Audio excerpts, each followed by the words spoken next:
વૃંદાવનમાં ભગવાન શ્રી કૃષ્ણ બલરામ નંદરાયજી યશોદા સહિત પરિકર વ્રજવાસીઓ બધા જ પ્રવિષ્ટ થયા. પ્રભુએ હવે વાછરડા ચરાવવાનું શરૂ કર્યું.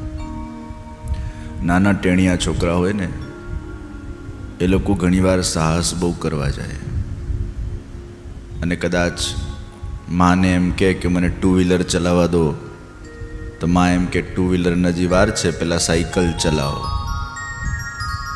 એટલે લાલાએ મૈયાને કીધું મને ગાય ચરાવવા દો. મૈયા કે ગાયને વાર છે, અભી બછડા ચરાવો પહેલે. એટલે વાછરડા ચલાવવાનું શરૂ કર્યું.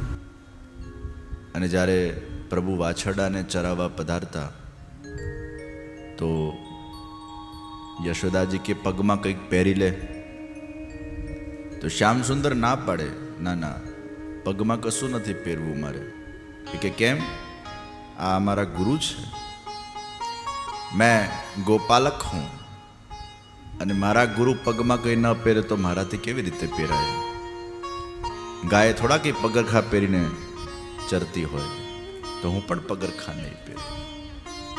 તો આખા વ્રજમાં પ્રભુએ પોતાના શ્રી ચરણારવિંદથી સમસ્ત વ્રજને પાવન કર્યું છે. ચંપલ નથી પહેર્યા, પગરખા નથી પહેર્યા, મોજડી નથી પહેરી, ખુલ્લા પગે આખા વ્રજમાં પધાર્યા છે. એટલે જ વ્રજ એ ભગવાનની ચરણ રજ છે. વ્રજનું કોઈ સ્થળ એવું નથી કે જ્યાં ભગવાનના ચરણ ન હોય. યત્રૈવ યત્રૈવ મદો મદીયમ તત્રૈવ તત્રૈવ સ્વરૂપ યત્રૈવ યત્રૈવ શિરો મદીયમ તત્રૈવ તત્રૈવ પદદ્વયંતે. વૈષ્ણવો વ્રજમાં જઈને પ્રભુને વિનંતી કરે છે, હે પ્રભુ, જ્યાં જ્યાં મારું મન જાય ત્યાં ત્યાં વ્રજમાં આપના સ્વરૂપના મને દર્શન થાય. અને હે પ્રભુ, જ્યાં જ્યાં વ્રજમાં મારું માથું નમે ત્યાં મને આપના શ્રી ચરણારવિંદોનું સ્મરણ થાય. પ્રભુના ચરણ રજથી પાવન થયેલું આ વ્રજ. પ્રભુ વાછરડા ચરાવવા પધાર્યા, એમાં વત્સાસુર આવ્યો, પ્રભુએ એનો ઉદ્ધાર કર્યો. હવે ઠાકોરજીને થયું આપણે છાક લીલા કરીએ. સૌ વ્રજબાલોને કીધું તમે ઘરેથી અલગ અલગ વાનગીઓ બનાવીને લાવો. સવિશેષ ગોરસ મને અત્યંત પ્રિય છે. ઠાકોરજીને ગોરસ બહુ ભાવે. માખણ મિશ્રી તો ભાવે જ, પણ ગોરસ બહુ પ્રિય છે. બધા વ્રજબાલો પોતપોતાના ઘરેથી વાનગીઓ લઈને આવ્યા છે અને વિશેષ ગોરસ લાવ્યા છે. ઠાકોરજીને થયું હું આ ગોરસનું ડિસ્ટ્રીબ્યુશન મારા સ્વહસ્તે કરું. અને પ્રભુએ બધાને ગોરસ આપ્યું છે. અને એટલે જ કીર્તનકાર ગાય છે, મીઠો મદન ગોપાલ, મીઠો મદન ગોપાલ, મીઠો મદન ગોપાલ આજ દધી. મીઠો મદન ગોપાલ ભાવત મોહી તિહારો જૂઠો. ભાવત મોહી તિહારો જૂઠો. ચંચલ નયન વિશાલ આજ દધી. મીઠો મદન ગોપાલ આને પાત बनाए दो ना, दिए सबन को बाँट। जिन नहीं पायो सुनोरी भैया, जिन नहीं पायो सुनोरी भैया, मेरी હથેલી ચાટ આજ દધી મીઠો મદન ગોપાલ बहुत दिनन हम बसे कुमुद वन कृष्ण तिहारे साथ ऐसो स्वाद हम कबहु न चाख्यो ऐसो स्वाद हम कबहु न चाख्यो सुन गो कुल के नाथ आज दधी मीठो मदन गोपाल। आज कीर्तन ने મને એકવાર થયું કે આજના યુવાનોને થોડો ઇન્ટરેસ્ટ પડે અને એનો જો રાગ થોડોક બદલવામાં આવે તો કઈ રીતે ગવાય, તો મેં એને કમ્પોઝ કર્યો યુવાનોની શૈલીમાં. જો કે આપણે ક્યારેય નથી ગાયું આ, પણ હું ગાઉં એ રીતે થોડુંક વગાડી લેજો. મીઠો મદન ગોપાલ આજ દધી મીઠો મદન ગોપાલ આજ દધી મીઠો મદન ગોપાલ મીઠો મદન ગોપાલ साथ में मीठो मदन गोपाल आज दधी मीठो मदन गोपाल आज दधी मीठो मदन गोपाल मीठो मदन गोपाल भावत मोहि तिहरो जूठो चंचल नयन विशाल भावत मोहि तिहरो जूठो चंचल नयन विशाल आने पात बनाए दो ना दिए सबन को बाट मीठो मदन गोपाल आज दधी मीठो मदन गोपाल आज दधी मीठो मदन गोपाल मीठो मदन गोपाल.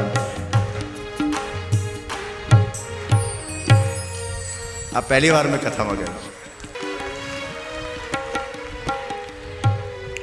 આજે મુંબઈના બધા વિવાહ એજ્યુકેશનના બાળકો જ્યારે પેલું કીર્તન ઉપર જે નૃત્ય કરતા હતા ને, એટલે મને પછી વિચાર આવ્યો કે આવી તર્જ આપવી પડે કીર્તનને તો એ લોકો નૃત્ય કરી શકે. પણ અષ્ટસખાઓની એ વાણી અને એ રાગ રાગણીઓ એની એક મહત્તા છે. એટલે ઠાકોરજીના સામે તો આપણે એ જે ભાવથી અષ્ટસખાઓએ કીર્તનો ગાયા છે, જે રાગથી ગાયા છે એ જ રાગથી ગવાય. પણ યુવાનોને કીર્તન સુધી પહોંચાડવા માટે શરૂઆતમાં આ તો પેલું એમને જોડવાનો એક ભાવ છે, પછી એમને પાછો પેલા રાગમાં જ લઈ જવાનો છે. આ તો જોડવા માટેનો રાગ છે. બે હાડકા તૂટા પડે ને તો એને પ્લાસ્ટર જોઈએ. પ્લાસ્ટર કાયમી ન રાખવાનો હોય. આ મેં જે હમણાં રાગ આપ્યો તો પ્લાસ્ટર રાગ છે, અને એકવાર જોડાઈ જાય પછી તો એને મૂળ રાગમાં લઈ આવવાના છે.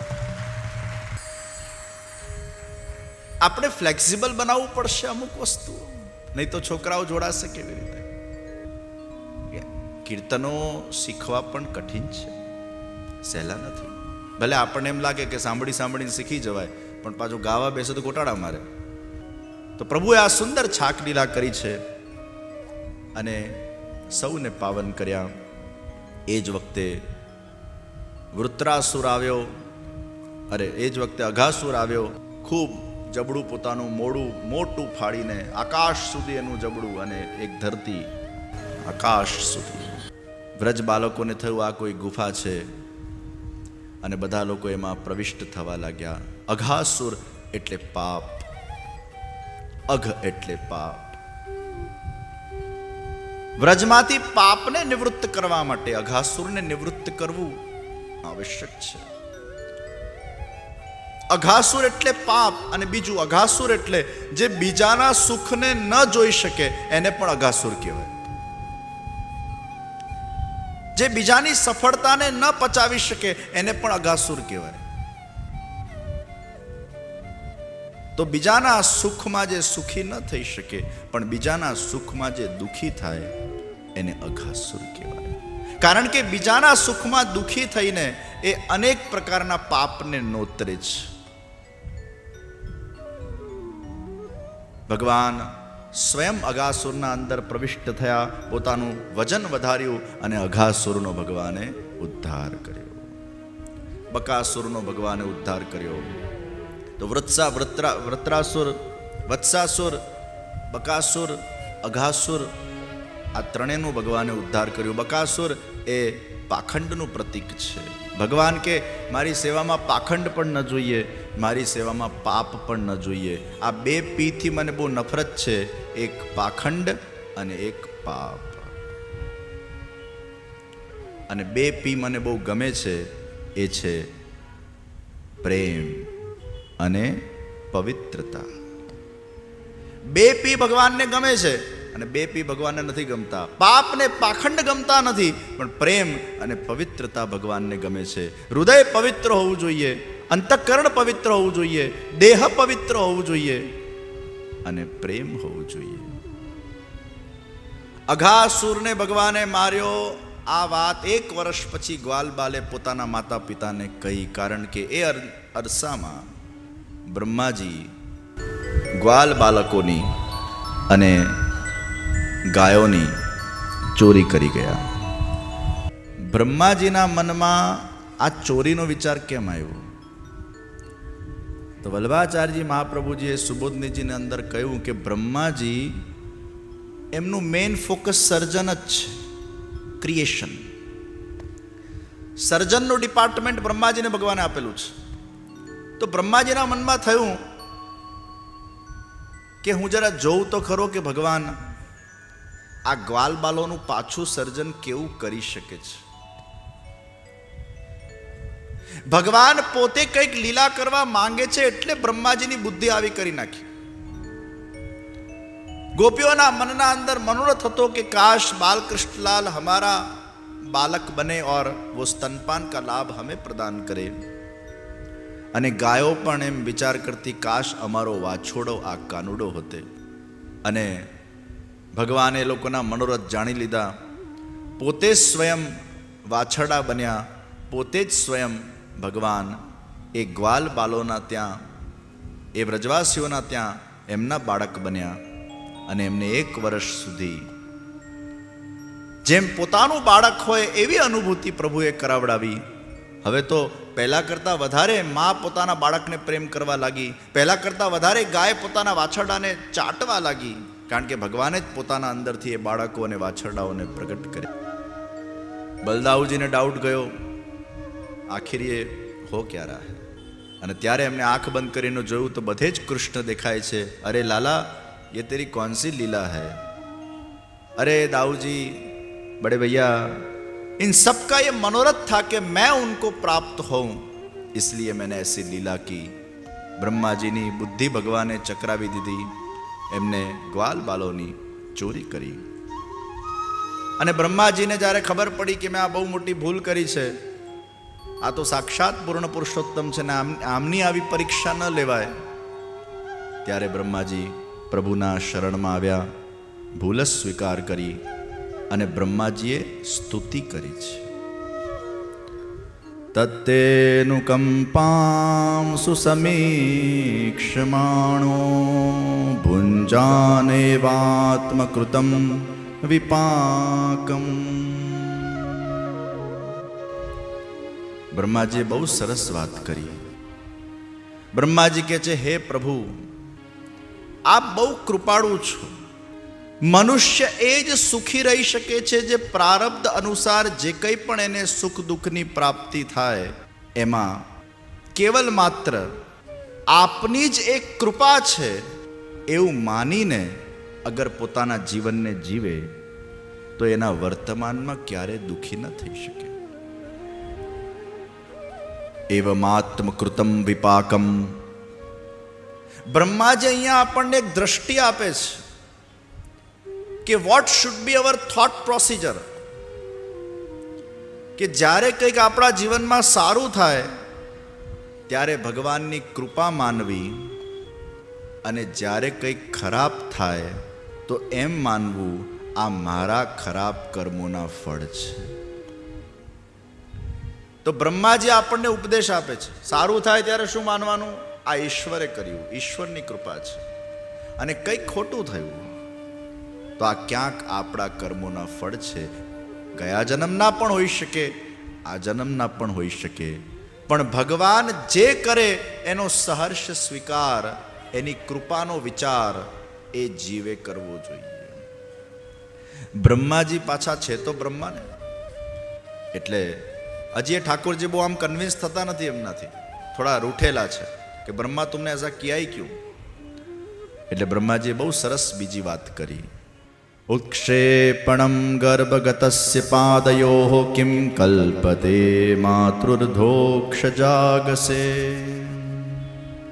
બ્રહ્માજી કે છે, હે પ્રભુ, હું તો આપનો બાળક છું, અને જેમ ગર્ભમાં રહેલું બાળક માને લાતો મારે તો મા એના પર ગુસ્સે થાય ખરી.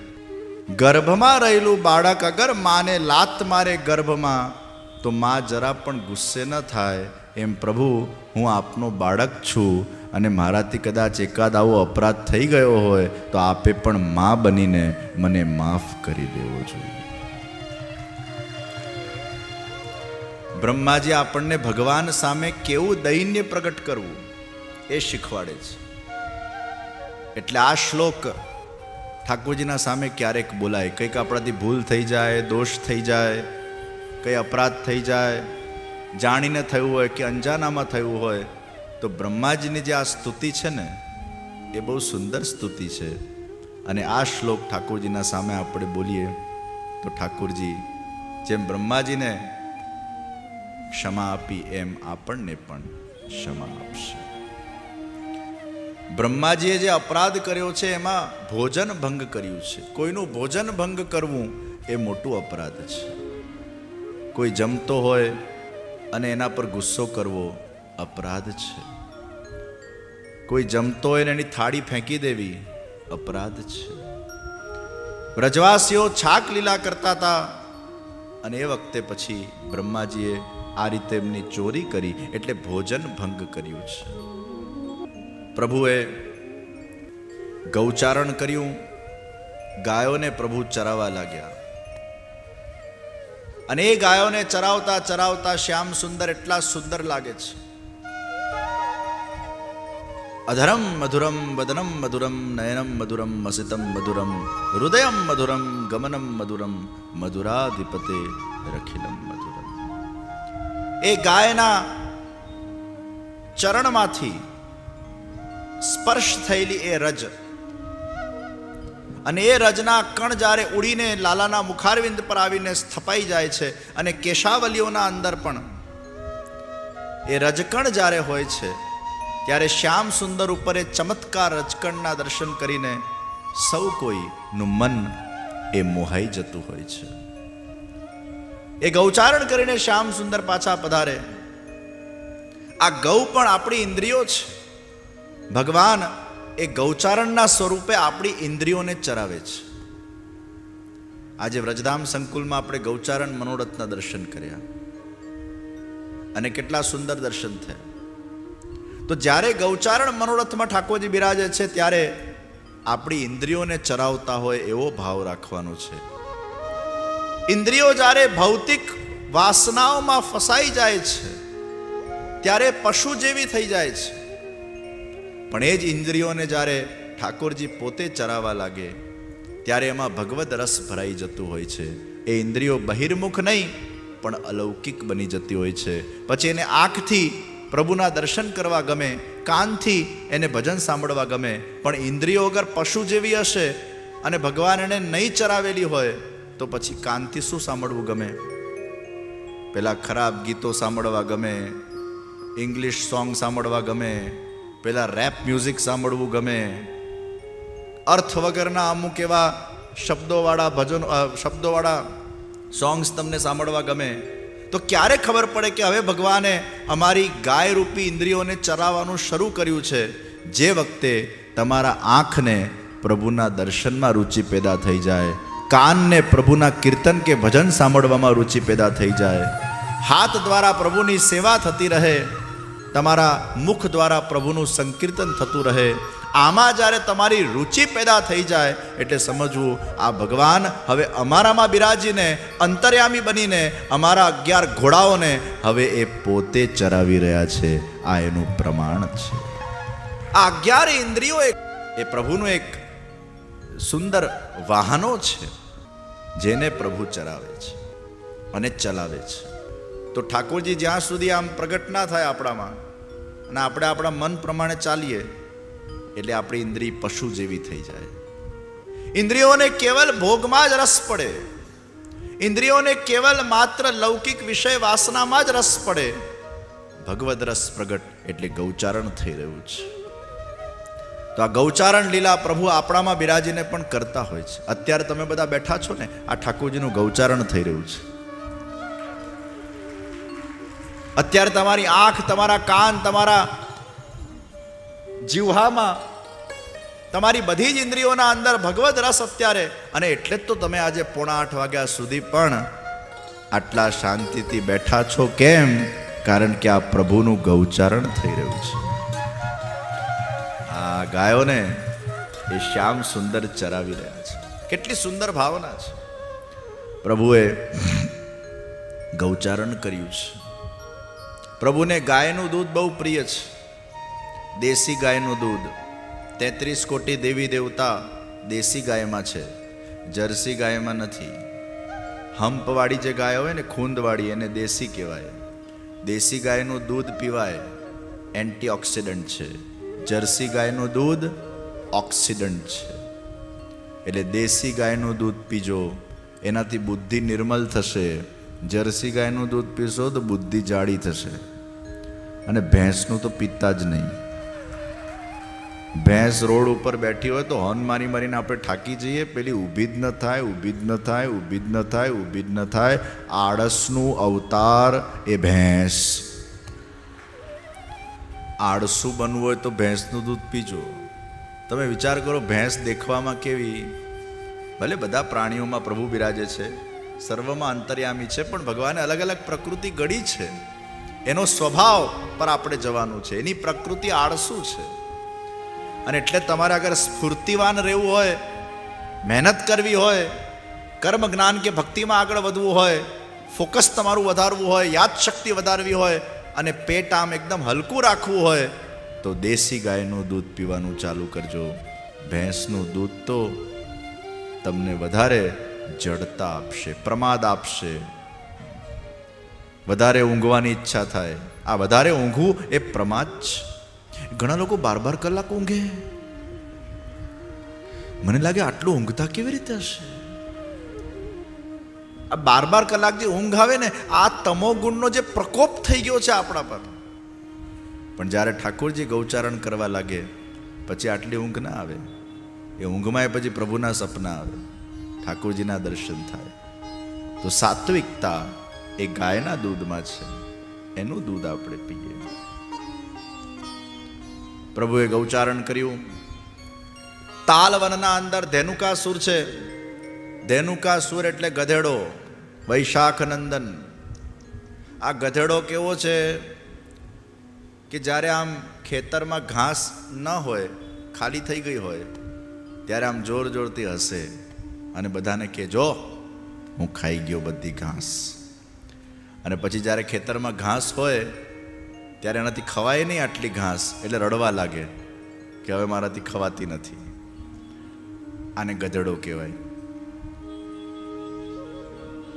ગધેડો કોણે કહેવાય? જે દેહાધ્યાસી છે. આ ધેનુકાસુર એટલે દેહાધ્યાસ, જે કેવલ પોતાના દેહમાં જ પડેલો છે, જેને પોતાના દેહ સિવાય બીજા કશામાં ઇન્ટરેસ્ટ નથી. આત્મકલ્યાણ તો એને સૂઝતું જ નથી. ઈટ ડ્રિંક એન્ડ બી મેરીમાં પડેલા જે લોકો છે એને ભાગવત ધેનુકાસુર કે છે. જે લોકો ખાલી ઈટ ડ્રિંક એન્ડ બી મેરીમાં પડ્યા છે, જેના જીવનના અંદર આ જ કેવલ એનો ઉદ્દેશ છે, સત્કર્મ એને કરવું નથી, આત્મકલ્યાણ કરવું નથી, ભગવાનની ભક્તિ કરવી નથી, કોઈ સારા કામ કરવા નથી, બસ આમાં ને આમાં જ ભોગ વિલાસમાં પડ્યા રહે, દેહમાં જ પડ્યો રહે, દેહમાં જ રચ્યો પચ્યો રહે. એ વ્યક્તિને ભાગવત ધેનુકાસુર કે છે. આ દેહાધ્યાસ છે. હું દેહ નથી છતાં પણ મારા જાતને હું દેહ માનું, એ देहाध्यास. हम सब परब्रह्म परमात्मा के अंश है, हम सब परमात्मा में से निकले हैं. हमारा मूल स्वरूप वो भगवान के हम चिदंश है. ये शरीर तो आज है कल नहीं है. શરીર તો એક કપડું છે.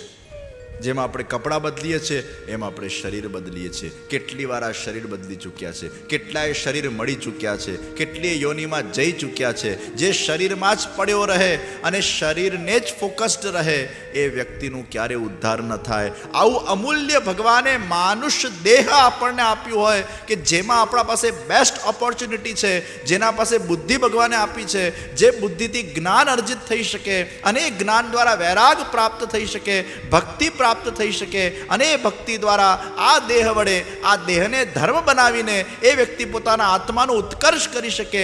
આવી સારી ઓપોર્ચ્યુનિટી મળી હોય અને આખા દેહને કેવલ ભોગ વિલાસમાં 80-90-100 વર્ષ સુધી ભોગવી કાઢે અને એનું આત્માનો ઉદ્ધાર ન કરી શકે, વ્યક્તિ કોણ કહેવાય? ભાગવત કે છે એને ગધેડો કહેવાય. એ ધેનુકાસુર છે. આટલી મોટી ઓપોર્ચ્યુનિટીને જે લૂઝ કરી નાખે ધેનુકાસુર છે. તાલવનમાં બલરામજી દ્વારા ધેનુકાસુરનું ઉદ્ધાર કરવામાં આવ્યો.